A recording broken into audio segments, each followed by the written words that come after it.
സമ്പൂർണമായ ഒരു പുതുവർഷത്തിന്റെ പുലരിയിലാണല്ലോ നാം ആയിരിക്കുന്നത്.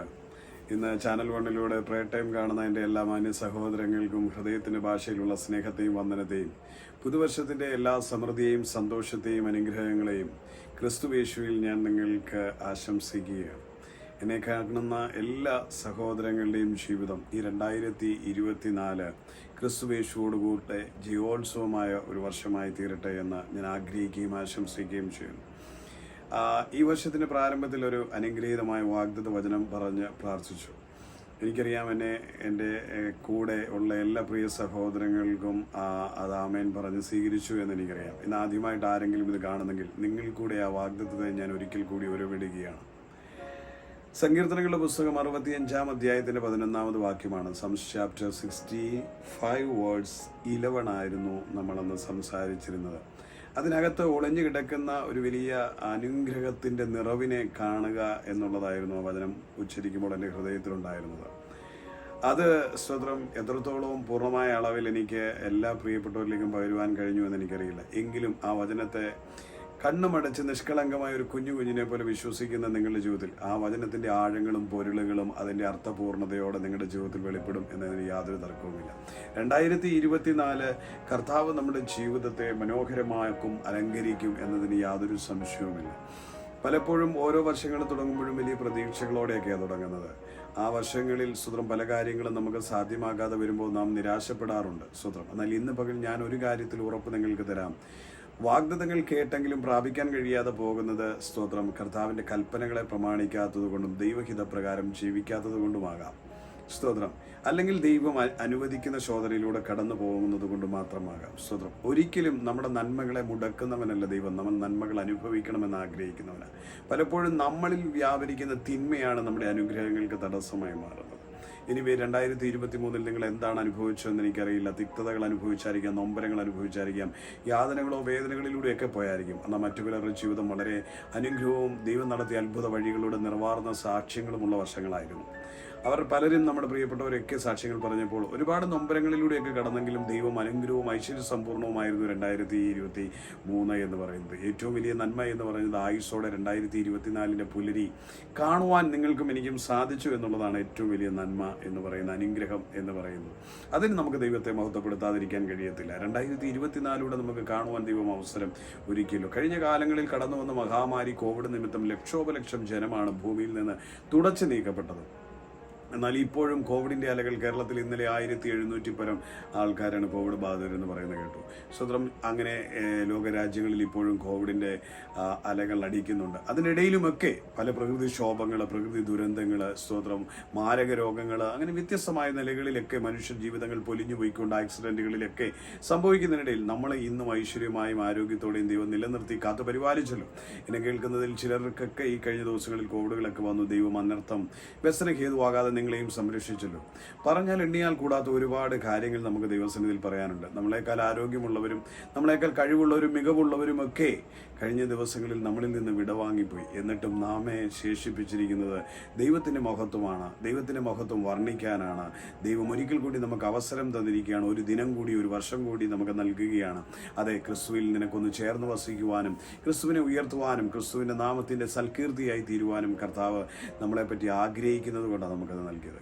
ഞാൻ അധികം ആമുഖങ്ങൾ പറഞ്ഞു പോകാതെ വളരെ വേഗത്തിൽ ആ വചനഭാഗത്തെ ഒരിക്കൽ കൂടി ഉരവിട്ടുകൊണ്ട് നമുക്ക് പ്രാർത്ഥിക്കുവാൻ ഞാൻ ആഗ്രഹിക്കുകയാണ്. ചാപ്റ്റർ 65 11 വേർഡ്സ് നമ്മുടെ വാഗ്ദത്ത വചനമാണ് 2024. അത് ഞാൻ ഒരിക്കൽ കൂടി ഒന്ന് വായിക്കുകയാണ്. നീ സംവത്സരത്തെ നിന്റെ നന്മ കൊണ്ട് അലങ്കരിക്കുന്നു. ദാവീദ് എഴുതിയ സങ്കീർത്തനമാണ് ഇതിന്റെ പശ്ചാത്തലം. അശൂരിന്റെ പാളയങ്ങളിൽ അവരെ ജയിച്ചു വന്ന സ്തോത്രം ദാവീദ് സന്തോഷത്താൽ എഴുതിയ കീർത്തനമാണ് സ്തോത്രം. അതിൽ നിന്നുകൊണ്ട് താൻ പറയുന്ന ഈ ഭാഗത്ത് ആത്മാവ് എൻ്റെ ഹൃദയത്തിലേക്ക് എന്നെ പ്രചോദിപ്പിച്ച, എൻ്റെ ഹൃദയത്തിലൂടെ കടന്നുപോയ ചിന്തകളിൽ വചനത്തിലൂടെയുള്ള ചിന്ത, ധ്യാനങ്ങളിലൂടെ കടന്നു പോകുമ്പോൾ എൻ്റെ ഹൃദയത്തിൽ പ്രകാശിച്ചൊന്ന് ഉണ്ട്. നീ എന്ന ദാവീദ് അവിടെ ഉദ്ദേശിക്കുമ്പോൾ യാഹെന്ന ദൈവത്തെയാണ്. യഹോവയായ ദൈവം, തന്നെ അഭിഷേകം ചെയ്ത ദൈവം, തന്നെ രാജാവാക്കുവാൻ തിരഞ്ഞെടുത്ത ദൈവം, ആ ദൈവത്തെ പറ്റിയാണ് പറയുന്നത്. നീ സംവത്സരത്തെ നിന്റെ നന്മ കൊണ്ട് അലങ്കരിക്കുന്നു. ദൈവത്തിൻ്റെ നന്മ കൊണ്ട് അവൻ സംവത്സരങ്ങളെ അനുഗ്രഹിക്കുന്നു. ദാവീദിൻ്റെ സംവത്സരങ്ങളെ ദൈവം നന്മ കൊണ്ട് അലങ്കരിച്ചു. അതാണ് ദാവീദിന് പറയാനുള്ളത്. സ്തോത്രം. അതായത് നന്മയുടെ കിരീടം അണിയിച്ചു എന്നാണ് ഇംഗ്ലീഷ് വേർഷനിൽ പറയുന്നത്. ക്രൗൺ അണിയിച്ചിരിക്കുന്നു എന്നാണ് പറയുന്നത്. നന്മയുടെ കിരീടം അണിയിച്ചിരിക്കുകയാണ്. അപ്പോൾ ദാവീദിനെ നന്മയുടെ കിരീടം അണിയിച്ച ദൈവത്തെ പറ്റിയാണ് താൻ അവിടെ പറയുന്നത്. നീ സംവത്സരത്തെ നിന്റെ നന്മ കൊണ്ട് അലങ്കരിച്ചിരിക്കുന്നു. ആരുടെ നന്മയാണ്? നിന്റെ നന്മ കൊണ്ട്. ആരാണ്? യാഹെന്ന ദൈവത്തിൻ്റെ, യഹോവയായ ദൈവത്തിൻ്റെ, നാം പിതാവേ എന്ന് വിളിക്കുന്ന ദൈവത്തിൻ്റെ, സർവശക്തനായ ദൈവത്തിൻ്റെ നന്മ കൊണ്ട് അവൻ സംവത്സരങ്ങളെ അണിയിച്ചിരിക്കുന്നു എന്ന് ദാവീദ് പറയുകയാണ്. ദാവീദ് പഴയ നിയമ പുസ്തകത്തിൽ ക്രിസ്തുവിൻ്റെ പിറവിക്ക് മുൻപ് സ്തോത്രം യുഗങ്ങൾക്കപ്പുറം, കാലഘട്ടങ്ങൾക്കപ്പുറത്ത് നിന്നുകൊണ്ട് തന്നെ ആത്മാവിനാൽ എഴുതുമ്പോൾ അതിനകത്ത് നിഴലായി ക്രിസ്തു കിടക്കുന്നത് ഞാൻ നിങ്ങളോടൊന്ന് പറയുവാനായിട്ടാണ് ആഗ്രഹിക്കുന്നത്. പിതാവിനോട് പറയാം, പിതാവ് സംവത്സരത്തെ നിന്റെ നന്മ കൊണ്ട്, പിതാവായ ദൈവത്തിൻ്റെയാണ് നിന്റെ നന്മ എന്ന് പറയുമ്പോൾ, യാഹെന്ന ദൈവത്തിൻ്റെ നന്മ എന്ന് പറയുന്നത്, പിതാവിൻ്റെ നന്മ എന്ന് പറയുന്നത് മാനവകുലത്തിനു വേണ്ടി താൻ അർപ്പിച്ച തൻ്റെ പൊന്നോമന കുമാരനാണ് തൻ്റെ നന്മ എന്ന് പറയുന്നത്. അവനൊഴികെ മറ്റൊരു നന്മയും ഇല്ല എന്നാണ് പറയുന്നത്. ക്രിസ്തുവാകുന്ന നന്മയെ, നിന്റെ നന്മ, പിതാവായ ദൈവമേ നിന്റെ നന്മ എന്ന് പറയുന്നത് നിന്റെ ഏകജാതനായ പുത്രൻ, നിന്റെ ആദിജാതനായവൻ, നിന്റെ ഏകജാതനായവൻ, ഉൽപ്പത്തിയിൽ തന്നെ ഉള്ളവൻ, ആരംഭത്തിൽ തന്നെ ഉള്ളവൻ, അവന് വേണ്ടി സകലതിനെയും ചമച്ചു എന്ന് പറയുന്നു, അവനായി സകലതിനെയും ഉളവാക്കി എന്ന് പറയുന്നു. അതെ, തൻ്റെ പൊന്നോമന കുമാരൻ, അതെ ദൈവം, പിതാവിൻ്റെ നന്മ. ആ നന്മ കൊണ്ട് സംവത്സരങ്ങളെ അനുഗ്രഹിച്ചിരിക്കുന്നു. നന്മ എന്ന് പറയുമ്പോൾ നന്മകൾ എന്നല്ല പറഞ്ഞത്, നന്മ എന്നാണ് പറഞ്ഞത്. നന്മ കൊണ്ട് അലങ്കരിക്കുന്നു, നന്മ കൊണ്ട് അലങ്കരിക്കുന്നു എന്ന് പറഞ്ഞാൽ പിതാവിൻ്റെ നന്മയാകുന്ന ക്രിസ്തുവിനെ കൊണ്ട് സംവത്സരങ്ങൾ അലങ്കരിച്ചിരിക്കുക, അണിയിച്ചൊരുക്കിയിരിക്കുക എന്ന് പറഞ്ഞാൽ വർണ്ണശബളമായിരിക്കുക. ഇന്നിപ്പോൾ ന്യൂ ഇയറിനൊക്കെ പുറത്തോട്ട് പോകുമ്പോൾ, കഴിഞ്ഞ ദിവസങ്ങളിലൊക്കെ ഞങ്ങൾ രാത്രി ചുമ്മാ പുറത്തേക്ക് പോകും കറങ്ങാനായിട്ട്. ജോഷിക്കൂട്ടനും സാമുവിനും ഒക്കെ ഭയങ്കര ഇഷ്ടമാണ് സ്വതന്ത്രം ലൈറ്റും വെട്ടവും ഒക്കെ കാണുവാൻ വേണ്ടി, ടൗണിലെ ആരവങ്ങളും ഒക്കെ കാണാൻ വേണ്ടി. ഇപ്പം പോകുമ്പോൾ എല്ലാവരും അലങ്കരിച്ചിരിക്കുകയാണ്. ഒരിടം പോലും ശൂന്യതയോടെ ഇരുണ്ട് കിടക്കുന്നില്ല. എല്ലാവരും അലങ്കാര ബൾബുകളും അങ്ങനെ വളരെ തോരണങ്ങളുമൊക്കെയായി മനോഹരമായി വർണ്ണശബളമായി കിടക്കുകയാണ്. ആ പട്ടണത്തിലൂടെ നടക്കുന്നതിന്, നിങ്ങളായിരിക്കുന്ന പട്ടണങ്ങളിലൊക്കെ അങ്ങനെ തന്നെ ആയിരിക്കുമെന്ന് എനിക്കറിയാം സ്വതന്ത്രം. അപ്പോൾ അങ്ങനെ അലങ്കരിച്ചിരിക്കുന്നതിൻ്റെ മനോഹാരിത എത്ര വലുതാണ്. അപ്പോൾ നമ്മൾ പണ്ട് ശൂന്യമായി കിടന്ന ആ സ്ഥലങ്ങളിലൂടെ നടക്കുന്നതിനേക്കാൾ എത്രയോ ഹൃദയത്തിനും കണ്ണിനുമൊക്കെ കുളിർമയേകുന്നതാണ് ആ അലങ്കാര ദീപങ്ങളുടെ നടുവിലൂടെയൊക്കെ നാം നടക്കുന്നത് സ്വതന്ത്രം. അതാണ് അലങ്കാരം ഉണ്ടാകുമ്പോൾ ശൂന്യമായ പ്രദേശത്തിനുണ്ടാകുന്ന ഭംഗി. വെറുതെ കിടന്ന മരങ്ങളൊക്കെ ഉണങ്ങിയും കരികില പോലെ ഇലകൾ വാടിയ മരക്കൊമ്പുകളിലുമൊക്കെ ബൾബുകളൊക്കെ ചാർത്തി രാത്രിയിൽ അത് കത്തിക്കിടക്കുമ്പോൾ എന്തൊരു ഭംഗിയാണ് കാണാൻ. ആ പട്ടണം കാണുവാൻ തന്നെ എന്തൊരു ഭംഗിയാണ് അല്ലേ സുഖം. അപ്പോൾ തിരുവനന്തപുരം പറയാം അലങ്കരിക്കുമെന്നാണ് പറയുന്നത്. അതുപോലെ അലങ്കാരമായതിനെ കാണാൻ എന്ത് ഭംഗിയാണ് അല്ലേ സുഖം. അങ്ങനെ അലങ്കരിക്കുമെന്ന് പറയണം. നന്മ കൊണ്ട്, പിതാവിൻ്റെ നന്മ കൊണ്ട് അലങ്കരിക്കുമെന്ന് പറയുകയാണ്. പിതാവിൻ്റെ നന്മ, നമുക്ക് നൽകിയ നന്മ എന്ന് പറയുന്നത് കർത്താവായ യേശു ക്രിസ്തുവാണ്. ആ യേശു ക്രിസ്തുവിനെ കൊണ്ട് സംവത്സരങ്ങൾ അലങ്കരിച്ചിരിക്കുക. ഭൂമിയിൽ മനുഷ്യന് കൊടുത്തിരിക്കുന്ന സകല സംവത്സരങ്ങളും, അതെ എത്ര വത്സരങ്ങൾ, അതിനകത്ത് പ്രത്യേകം പറയുന്ന ഒരു ഭാഗമുണ്ട് സ്വതന്ത്രം. സംവത്സരത്തെ നിന്റെ നന്മ കൊണ്ട് അലങ്കരിക്കുന്നു. അപ്പോൾ പിതാവ് അലങ്കരിച്ചിരിക്കുകയാണ്. പുത്രനായ ക്രിസ്തു എന്ന നന്മ കൊണ്ട് സംവത്സരത്തെ അലങ്കരിച്ചിരിക്കുകയാണ്. അത് യാഹെന്ന ദൈവത്തോട് ദാവീദ് പറയുമ്പോൾ സ്വതന്ത്രം ദാവീദ് ആ നന്മ കണ്ടിട്ടില്ല, പക്ഷെ ആത്മാവിൽ പറയുകയാണ്. പിതാവിൻ്റെ നന്മ അന്നും ദാവീദിന് വെളിപ്പെട്ടു. പിതാവിൻ്റെ നന്മയാണ് തന്നെ രാജകിരീടം അണിയിച്ചത്. പിതാവിൻ്റെ നന്മയാണ്. താനും രാജ്യം നഷ്ടപ്പെട്ടു പോയിട്ട് മടക്കി വരുത്തി തനിക്ക് രാജകിരീടം നൽകിയ ദൈവത്തെ തനിക്കറിയാം. അതെ, ആട്ടിടയ ബാലനായിരുന്ന തന്നെ വിളിച്ച് ഇസ്രായേലിൻ്റെ രാജാവാക്കിയ ദൈവത്തെ തനിക്കറിയാം. അപ്പം കിരീടം നൽകിയത്, നന്മയുടെ കിരീടം നൽകിയത് യാഹെന്ന ദൈവമാണെന്നറിയാം. എന്നാൽ ഇന്ന് എന്നെ കേൾക്കുന്ന മാന്യ സഹോദരങ്ങളെ, നമുക്ക് നൽകിയ ആ നന്മയുടെ കിരീടം എന്ന് പറയുന്നത്, തൻ്റെ നന്മ എന്ന് പറയുന്നത് ക്രിസ്തുവാകുന്ന നന്മയാണ്. കർത്താവായ യേശു ക്രിസ്തുവാകുന്ന നന്മ കൊണ്ടാണ് നമ്മുടെ സംവത്സരത്തെ അലങ്കരിച്ചിരിക്കുന്നത്. അപ്പോൾ ക്രിസ്തു നമ്മുടെ ജീവിതത്തെ അലങ്കാരപൂർവ്വമായി, പ്രകാശപൂരിതമായി, വർണ്ണശബളമാക്കി തീർന്നു.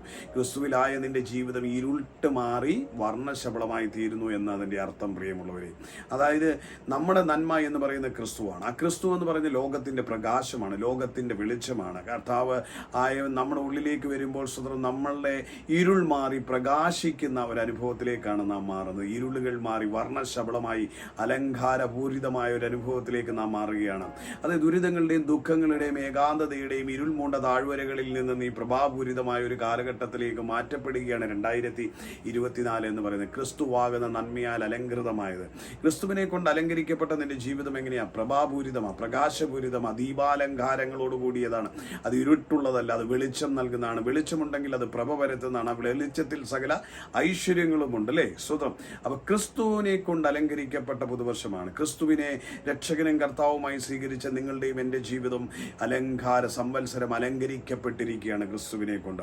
അപ്പൊ ക്രിസ്തു എന്ന അലങ്കാരം, ക്രിസ്തു എന്ന ആ പ്രഭ, ആ വെളിച്ചം സ്വതം, അത് 2024 നിങ്ങളുടെ ജീവിതത്തെ പ്രഭാപൂരിതമാക്കും. ദൈവത്തിൻ്റെ ചൈതന്യം എന്ന് വേണേൽ നമുക്കതിനെ പറയാം. ദൈവിക ചൈതന്യം തുളുമ്പുന്ന ഒരു പുതുവർഷം കൂടിയായി നമുക്കതിനെ കാണുവാൻ കഴിയും. അതുകൊണ്ട് ഈ പ്രഭാതത്തിൽ എൻ്റെ അടുത്ത വാക്യം ഞാൻ നാളെ പറയാം. സ്വന്തം ഈ വാക്കുകൊണ്ട് ഞാൻ അങ്ങ് നിർത്തുകയാണ്. അപ്പം ദൈവത്തിൻ്റെ ചൈതന്യം തുളുമ്പുന്ന, ദൈവത്തിൻ്റെ പ്രഭ പരത്തുന്ന, ക്രിസ്തുവിൽ കൂടെ ശോഭിക്കുന്ന സംവത്സരമായിരിക്കും 2024 എന്ന് പറയുന്നത്. യാഹെന്ന ദൈവത്തിൻ്റെ പിതാവായ ദൈവത്തിൻ്റെ സ്തുത്രം, സത്യേക ദൈവത്തിൻ്റെ പൊന്നോമന കുമാരനാൽ അനുഗ്രഹിക്കപ്പെട്ട 2024 നിങ്ങളുടെ ജീവിതത്തിൽ അനുഭവിക്കും. ക്രിസ്തുവോട് ചേർന്നുള്ള 2024, ക്രിസ്തുവിനാൽ അലങ്കൃതമായ 2024, ക്രിസ്തുവിലൂടെ പ്രകാശിക്കുന്ന 2024, നിന്റെ സകല ഇരുളുകളും മാറുന്ന 2024, നിന്റെ മേലുള്ള നിഴലുകളും കാർമേഘങ്ങളും മാറുന്ന 2024 മാറും. നിന്നെ പ്രകാശിക്കുന്ന, നിന്നെ ഒരു പ്രഭയാക്കി മാറ്റുന്ന 2024 നിന്റെ സംവത്സരം അതെ നന്മ കൊണ്ട് അലങ്കരിക്കും. അപ്പോൾ ഈ 2024 സ്തോത്രം നിങ്ങൾക്ക് ഇനി ഒരിക്കലും ഇരുട്ടിൻ്റെ ഒരു കോണിലേക്ക് മാറിയിരിക്കാനോ, സ്വതന്ത്രം ഏകാന്തതയിലേക്ക് പോകാനോ, ശൂന്യതയിലേക്ക് പോകാനോ, പരാജയങ്ങളിലേക്ക് പോകാനോ, ഒറ്റപ്പെടുവാനോ ഒന്നും ഇനി അവസരം. നിങ്ങൾ ഒറ്റപ്പെട്ട കാലമൊക്കെ കഴിഞ്ഞു. ഇനി ഒറ്റപ്പെടുകയല്ല, ഒരു ദൂതർ സഞ്ചയം നിങ്ങൾക്ക് ചുറ്റുമാണ്. പുത്രൻ്റെ കരം പിടിച്ചുള്ള യാത്രയാണ്, പിതാവിനോട് ചേർന്നുള്ള യാത്രയാണ്. അതെ, നിങ്ങളുടെ ഈ സംവത്സരം അത് ക്രിസ്തുവോട് ചേർന്ന് നടക്കുന്ന സംവത്സരം. ക്രിസ്തു എവിടെ കടന്നു എന്നാലും നിങ്ങൾക്കറിയാം, അവിടെ അത്ഭുതങ്ങളുണ്ടാവും. നൈനിലെ പട്ടണത്തിൽ മരിച്ച ബാലൻ ഉയർത്തെഴുന്നേൽക്കുകയാണ്. അതെ, ഗലീല കടൽ തീരങ്ങളിലേക്ക് കടന്നു ചെല്ലുമ്പോൾ ശൂന്യമായ പടകുകൾ നിറയപ്പെടുകയാണ്. സ്തോത്രം. അതെ, മലമേൽ അവനോട് കൂടെ സംസാരിക്കാൻ കൂടിയിരുന്ന പുരുഷാരത്തെ മടക്കി അയക്കുമ്പോൾ സമൃദ്ധിയായി ആഹാരം കൊടുത്ത് മടക്കി അയക്കണം. നമുക്കറിയാം, എല്ലാ മണ്ഡലങ്ങളിലും കർത്താവിനോട് കൂടെയുള്ള യാത്രകൾ പരാജയമായിരുന്നില്ല, തകർച്ചകളായിരുന്നില്ല, ഒഴിവാക്കലുകളായിരുന്നില്ല, അനുഗ്രഹവും മാന്യതകളും നൽകുന്നതായിരുന്നു, മരണം മാറുന്നതായിരുന്നു, അഭിവൃദ്ധിയും ഉയർച്ചയും ഉണ്ടാകുന്നതായിരുന്നു, ഭൂതബന്ധനങ്ങൾ അഴിയപ്പെടുന്നതായിരുന്നു. അതെ, നമുക്കറിയാവുന്ന കാണുമ്പോൾ വലിയ കാറ്റും കോളും തിരയുമുള്ള ജീവിത സാഹചര്യങ്ങളെ അടക്കുന്നതായിരുന്നു അവനോട് ചേർന്നുള്ള യാത്ര എന്ന് പറയുന്നത്. 2024 എന്ന ഈ സംവത്സരം നിങ്ങളുടെ യാത്രയിൽ വലിയ കൊടുങ്കാറ്റുകൾ അമർച്ച ചെയ്യപ്പെടും, വലിയ കൂറ്റൻ തിരകൾ അമർച്ച ചെയ്യപ്പെടും. അത് നിങ്ങൾക്ക് കടലിന് മീതെ നടക്കാൻ കഴിയുന്ന, പ്രതികൂലത്തിന് മീതെ നടക്കാൻ കഴിയുന്ന വർഷമായി 2024 മാറും. അതെ, ഭൂതങ്ങൾ വിട്ടുപോകുന്ന 2024 ആവും. ഭൂതബന്ധനങ്ങൾ നിങ്ങളിൽ നിന്നും നിങ്ങളുടെ കുടുംബങ്ങളിൽ നിന്നുമൊക്കെ അത് വേരോടെ പറഞ്ഞു പോകുന്ന ഒരു പുതുവർഷമായി തീരും. അത് ക്രിസ്തുവോട് ചേർന്നുള്ള സംവത്സരമല്ലേ? നന്മയാകുന്ന ക്രിസ്തുവിലാൽ അലങ്കൃതമായ സംവത്സരമല്ലേ നമുക്ക്, അല്ലേ? ക്രിസ്തുവാകുന്ന നന്മ കൊണ്ട് അലങ്കൃതമായത്, ക്രിസ്തുവിനാൽ അലങ്കൃതമായ പുതുവർഷമാണ് ആ ദാനമായി നമുക്ക് ലഭിക്കപ്പെട്ടിരിക്കുന്നത്. അതെ, ഈ വർഷത്തെ ആ പ്രതീക്ഷകളോടെ ഏറ്റെടുക്കണം. ക്രിസ്തുവിനോട് ചേർന്നായതുകൊണ്ട് എൻ്റെ ജീവിതത്തിൻ്റെ സമസ്ത മേഖലകളിലും ഞാനൊരു അനുഗ്രഹമായി തീരും, യാതൊരു തർക്കവുമില്ല. ദൈവത്തിന് മുഴുവൻ മഹത്വം കിരിയാണ്. ഞാനൊരു വാക്കുകൾക്ക് വിരാമം കുറിക്കുക. 2024 അതെ, കിരീടം, നന്മയുടെ കിരീടം അണിയപ്പെട്ട സംവത്സരമായി, വർഷമായി നിങ്ങളുടെ ജീവിതത്തിൽ മാറുവാൻ യേശുക്രിസ്തുവിന്റെ നാമത്തിൽ ഞാൻ പ്രാർത്ഥിച്ച് നിങ്ങൾ ഓരോരുത്തരെയും അനുഗ്രഹിക്കുകയാണ്. നമുക്ക് കണ്ണുകളെ അടയ്ക്കാം, ഭാരപ്പെടേണ്ട. നിങ്ങളിൽ ആ ഇൻബോക്സിൽ പേര് ഒരു തവണയെങ്കിലും ആമേനെന്ന് എഴുതിയിട്ടുണ്ടെങ്കിൽ ഞാനത് ഇപ്പോൾ പൂർണ്ണമായും ചെക്ക് ചെയ്യുന്നുണ്ട്. അതെടുത്ത് നോട്ട് ചെയ്ത് സ്വോത്ര പ്രാർത്ഥനയിൽ നിങ്ങളുടെ പേരും നിങ്ങളുടെ കുടുംബത്തെയും ഞാൻ ആഡ് ചെയ്യാറുണ്ട്. അതുകൊണ്ട് ആരെങ്കിലും ഇന്ന് ഈ മെസ്സേജ് കേൾക്കുന്നവരുണ്ടെങ്കിൽ നിങ്ങൾക്ക് വേണ്ടിയും കൂടെ എൻ്റെ ഡെയിലി പ്രാർത്ഥനയിൽ, എൻ്റെ മാത്രമല്ല എന്നോടൊപ്പം ഒരു 24 പേര് ഈ ദിവസങ്ങളിൽ ചെയിൻ പ്രയറായിട്ട് കൂടെയുണ്ട്. അവരും ഈ പ്രാർത്ഥനയിൽ നിങ്ങളെ ഓർക്കുകയും നിങ്ങൾക്ക് വേണ്ടി പ്രാർത്ഥിക്കുകയും ചെയ്യുവാനിടയായി തീരും. അതുകൊണ്ട് നിശ്ചയമായിട്ട് നിങ്ങൾ ആ കമൻറ്റ് ബോക്സിൽ ഒരു കമൻറ്റ് ചെയ്യുക. നിങ്ങളുടെ പ്രിയപ്പെട്ടവരാരെങ്കിലും ഉണ്ടെങ്കിൽ അവരുടെ പേരൊന്ന് ഓർപ്പിച്ചേക്കുക. അവർക്ക് വേണ്ടി പ്രാർത്ഥിക്കണമെങ്കിൽ, പിന്മാറിപ്പോയവരോ ഇനി മാനസാന്തരപ്പെടാനുള്ളവരോ, സ്വതം നിങ്ങൾ കാത്തിരുന്ന് പ്രാർത്ഥിച്ചുകൊണ്ടിരിക്കുന്ന വ്യക്തികളോ ഒക്കെ ഉണ്ടെങ്കിൽ നിങ്ങൾ ഒറ്റയ്ക്ക് പ്രാർത്ഥിച്ച് ക്ഷീണിക്കേണ്ട. നിങ്ങളത് പ്രതീക്ഷ കൈവിടുകയും വേണ്ട. നിങ്ങളത് നമുക്കൂടി ഒന്ന് ടെക്സ്റ്റ് ചെയ്യുക, അവരുടെ പേരൂടെ ഒന്ന് പറയുക, കമൻറ്റ് ബോക്സിൽ ഒന്ന് നോട്ട് ചെയ്യുക, അല്ലെങ്കിൽ നിങ്ങളൊന്ന് ഒരു ആമേൻ പറയുക. നിങ്ങളെയും കൂടെ ചേർത്ത് പ്രാർത്ഥിക്കുവാനിടയായി തീരും. അത് എനിക്ക് വലിയ അനുഗ്രഹമാണ്. അതെൻ്റെ ഭാഗ്യ പദവിയായി ഞാൻ കാണുന്നു. ഒരാൾക്ക് വേണ്ടി കൂടി പ്രാർത്ഥിക്കുവാൻ ദൈവം ഒരു അവസരം തരുന്നത് ഈ ഭൂമിയിലായിരിക്കുമ്പോൾ അത് ഞാൻ മാന്യതയായും ദൈവിക പദവിയായും ഞാൻ സ്വീകരിക്കുന്നു. അതുകൊണ്ട് എന്നെ കാണുന്ന പ്രിയമുള്ളവരോട് ഞാൻ പറയാം, നിങ്ങൾ കേട്ടു പോകുന്നവരായിരിക്കാം പലരും. പക്ഷേ നിങ്ങളതിൻ്റെ അടിയിലൊന്ന് കമൻറ്റ് ബോക്സിൽ നിങ്ങളൊരു ആമേൻ എഴുതിയാൽ, ഒരു സ്തോത്രം എഴുതിയാൽ, ആ പേര് നിങ്ങളുടെ ആ യൂസർ നെയിം അതിൽ കാണാം. അത് വെച്ച് നിങ്ങൾക്ക് വേണ്ടി പ്രാർത്ഥിക്കാനിടയാവും. ഇനി അല്ല നിങ്ങളുടെ പേരും കുടുംബവും ഒന്ന് അറിയിക്കുന്നെങ്കിൽ, അല്ലെങ്കിൽ കുഞ്ഞുങ്ങളും പങ്കാളിയും നിങ്ങൾക്ക് ആരുണ്ടാവും ആ പേര് സഹിതം ഞങ്ങളെയും കൂടെ ഈ പ്രാർത്ഥനയിൽ വഹിക്കണമേ എന്ന് ആ വാട്സ്ആപ്പ് നമ്പറിൽ ഒന്ന് ടെക്സ്റ്റ് ചെയ്താൽ നിരന്തരമായ സ്തോത്ര പ്രാർത്ഥനകളിൽ എല്ലാ ദിവസവും നിങ്ങൾക്ക് വേണ്ടി പ്രാർത്ഥിച്ചിരിക്കും. യാതൊരു സംശയവുമില്ല, പ്രാർത്ഥനയുടെ ഒരു കോട്ട നിങ്ങൾക്ക് ചുറ്റുമുണ്ടാവും. ഏത് വിഷയമായിക്കോട്ടെ പരിഹരിക്കപ്പെടും. നിങ്ങൾ എവിടെ തീർന്നെന്ന് പറഞ്ഞാലും അവിടെ പിശാച് പറഞ്ഞ കഥയൊന്നും നിങ്ങളിൽ സംഭവിക്കാൻ പോണില്ല. നിങ്ങളൊരു ചരിത്രമായി ക്രിസ്തുവിൽ മാറും കേട്ടോ. ഒറ്റയ്ക്കല്ല, ഏകരായിട്ടല്ല. പ്രാർത്ഥിക്കുവാൻ, കൈത്താങ്ങാകുവാൻ ഒരു പറ്റം സഹോദരങ്ങൾ നിങ്ങളോടൊപ്പമുണ്ട് ഈ ചാനൽ വൺ കൂട്ടായ്മയിലൂടെ. അതുകൊണ്ട് ധൈര്യത്തോടെ ടെക്സ്റ്റ് ചെയ്യാം. നമുക്കൊരുമിച്ച് ഇപ്പോൾ കണ്ണുകളെ അടയ്ക്കാം, പ്രാർത്ഥിക്കാം. ഈ പ്രഭാതം കർത്താവിലേക്ക് നമുക്കൊന്ന് സമർപ്പിക്കാം. നമ്മളെ തന്നെ കർത്താവേ, അങ്ങയുടെ നന്മയുടെ കിരീടം, നന്മയാകുന്ന ക്രിസ്തു എന്ന കിരീടത്തെ അണിയുന്നൊരു സംവത്സരമാണ് എൻ്റെ സംവത്സരമെന്ന് ഞാൻ വിശ്വസിക്കുന്നു. അവിടുന്ന് എനിക്ക് കൃപ തരണം കർത്താവെ, അങ്ങയോട് ചേർന്ന് വസിപ്പാൻ. എൻ്റെ എല്ലാ കുറവുകളും, എന്നിൽ വന്ന തിന്മകളും എല്ലാം പൊറുക്കണം. നിൻ്റെ നന്മയുടെ കിരീടം പ്രാപിപ്പാൻ എന്നെ യോഗ്യമാകണം. സമർപ്പിച്ചു കൊടുക്കുക. തെറ്റുപറ്റാത്തവരില്ല, കുറവുകളും ബലഹീനതകളുമില്ല. പക്ഷേ അത് മുറുകെ പിടിക്കുകയല്ല, അത് രഹസ്യമായി സൂക്ഷിക്കുകയല്ല. ഏറ്റുപറഞ്ഞുപേക്ഷിച്ച് കർത്താവിൽ നിരപ്പ് പ്രാപിക്കുന്ന നിങ്ങൾ കിരീടം അണിയപ്പെടും, നന്മയുടെ കിരീടം. ഈ സംവത്സരം നിങ്ങളുടെ അനുഗ്രഹമാകട്ടെ. യേശുവിൻ്റെ നാമത്തിൽ ഞാൻ നിങ്ങളെ അനുഗ്രഹിക്കുന്നു. കണ്ണുകളെ അടയ്ക്കാം, പ്രാർത്ഥിക്കാം. ഹല്ലേലൂയ. പ്രിയപിതാവേ, ഞങ്ങൾ യേശുക്രിസ്തുവിന്റെ നാമത്തിൽ തിരുസലിലേക്ക് അടുത്തു വരും. എന്നെ കാണുന്ന ഓരോ പ്രിയപ്പെട്ടവരെയും കർത്താവായ യേശുക്രിസ്തുവിന്റെ നാമത്തിൽ അനുഗ്രഹിച്ച് പ്രാർത്ഥിക്കുന്നു. ഈ പുതുവത്സരം നന്മയുടെ കിരീടം താൽ അലങ്കൃതമായ ഒരു സംവത്സരമായി തീരട്ടെ എന്ന് പ്രാർത്ഥിക്കുന്നു. ഉള്ളങ്ങളിൽ നന്മ കൊണ്ട് നിന്റെ സംവത്സരത്തെ അനുഗ്രഹിക്കും, നീ അനുഗ്രഹിക്കുമെന്ന് പിതാവെ പറഞ്ഞത് നിന്റെ പുത്രനെ അയച്ച് ഞങ്ങളെ അനുഗ്രഹിച്ചിരിക്കുന്നതിനായി സ്തോത്രം. കർത്താവിനെ കണ്ടുകൊണ്ടിരിക്കുന്നവരുടെ ജീവിതത്തിലെ കർത്താവ് സകല ശൂന്യതകളും പരാജയങ്ങളും മാറേണ്ടതിനായും പ്രാർത്ഥിക്കുന്നു. ഭാവി അനുഗ്രഹമാണ്ടേന് പുതുവഴികളും വാതിലുകളും ജോലികളും ഒക്കെ തുറന്നു വരട്ടെ. സാമ്പത്തിക ഉറവകൾ തുറക്കേണ്ടതിനായി പ്രാർത്ഥിക്കുന്നു. ശാരീരിക മാനസിക ആരോഗ്യത്തിനായി പ്രാർത്ഥിക്കുന്നു. കൃപയുടെ കരങ്ങളിലേക്ക് താഴ്ത്തിയേൽപ്പിക്കുക. പഠിക്കുന്ന കുഞ്ഞുങ്ങൾക്കായി പ്രാർത്ഥിക്കുന്നു, അനുഗ്രഹിക്കുന്നു. ബുദ്ധിയും ജ്ഞാനവും കൊണ്ടവരെ നിറയ്ക്കണമേ എന്ന് പ്രാർത്ഥിച്ചു. ജോലി മേഖലകളിൽ പ്രതികൂലങ്ങളിലൂടെ കടന്നു പോകുന്നവർക്ക് അവർക്കെതിരെ ഉയരുന്ന നാവുകളെ അടക്കപ്പെടുവാൻ യേശുവിൻ്റെ നാമത്തിൽ പ്രാർത്ഥിക്കുന്നു. അവർക്കവിടെ മാന്യതകളും സ്വീകാര്യതകളും ഉണ്ടാകേണ്ടതിനായി പ്രാർത്ഥിക്കുന്നു. കുടുംബജീവിതങ്ങളിൽ അസ്വരസ്യങ്ങളിലൂടെ കടന്നു പോകുന്നവരുടെ ജീവിതത്തിൽ ഊട്ടിയുറപ്പിക്കപ്പെടുന്ന സ്നേഹത്തിൻ്റെ മാധുര്യമേറിയ അനുഭവങ്ങൾ ഉണ്ടാകേണ്ടതിനായി പ്രാർത്ഥിക്കുന്നു. ഇന്നാരെങ്കിലുമൊക്കെ കടത്താലോ രോഗത്താലോ ഭാരത്തോടെ ഈ പ്രഭാതം കാണുന്നെങ്കിൽ എൻ്റെ യേശുവിൻ്റെ ഊഷ്മളമായ സ്നേഹം കൊണ്ട് അവരെ സ്പർശിക്കുന്നതിനായി തൃക്കരങ്ങളിലേക്ക് സമസ്ത വിഷയങ്ങളെയും തിരികെയാണ്. പിതാവ്, ഈ പുതുവർഷത്തെ ഒരിക്കൽ കൂടി ഞാൻ അനുഗ്രഹിക്കണം. 2024 കേൾക്കുന്ന സകലരുടെയും ജീവിതം ഒരു അനുഗ്രഹമായി തീരേണ്ടതിനായി പ്രാർത്ഥിക്കുന്നു. ഉള്ളംകരങ്ങളിലേക്ക് തിരികെയാണ്.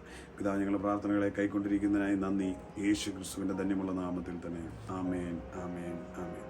കർത്താവിനെയും ഐശ്വര്യം അനുഗ്രഹിക്കട്ടെ. നാളെ പ്രഭാതത്തിൽ നമുക്ക് വീണ്ടും ഒന്നിച്ച് കൂടി കാണാൻ കർത്താവിന് വരവ് താമസിക്കുന്നെങ്കിൽ എല്ലാ ദിവസവും വൈകുന്നേരം 8 തൊട്ട് 9, 10 വരെയൊക്കെയുള്ള സമയങ്ങളിൽ നമ്മുടെ കുടുംബ പ്രാർത്ഥനയുണ്ട്. നിങ്ങൾ ആ സമയം ഫ്രീ ആണെങ്കിൽ നിങ്ങൾക്കൊരു 5 മിനിറ്റ് 10 മിനിറ്റ് സമയം കിട്ടുമെന്നുണ്ടെങ്കിൽ നിശ്ചയമായിട്ടും കുടുംബ പ്രാർത്ഥനയിൽ ജോയിൻ ചെയ്യുന്നതും നിങ്ങളുടെ പ്രാർത്ഥനാ വിഷയങ്ങൾ പങ്കുവയ്ക്കുന്നതും അവിടെ ഒരുപറ്റം ആൾക്കാർ പ്രാർത്ഥിക്കുന്ന പ്രാർത്ഥന പോരാളികളായിട്ടുള്ള സഹോദരങ്ങൾ ഒരുമിച്ച് പ്രാർത്ഥിക്കുകയും നിങ്ങൾക്കതിൽ വലിയൊരു വിടുതൽ കാണുവാനും കർത്താവ് സഹായിക്കും. നിങ്ങളുടെ പ്രിയ സഹോദരൻ മനോജ് മാത്യു. ഞാൻ എൻ്റെ വാക്കുകൾക്ക് വിരാമം കുറിക്കുന്നു. God bless you. Love you dear all. Thank you.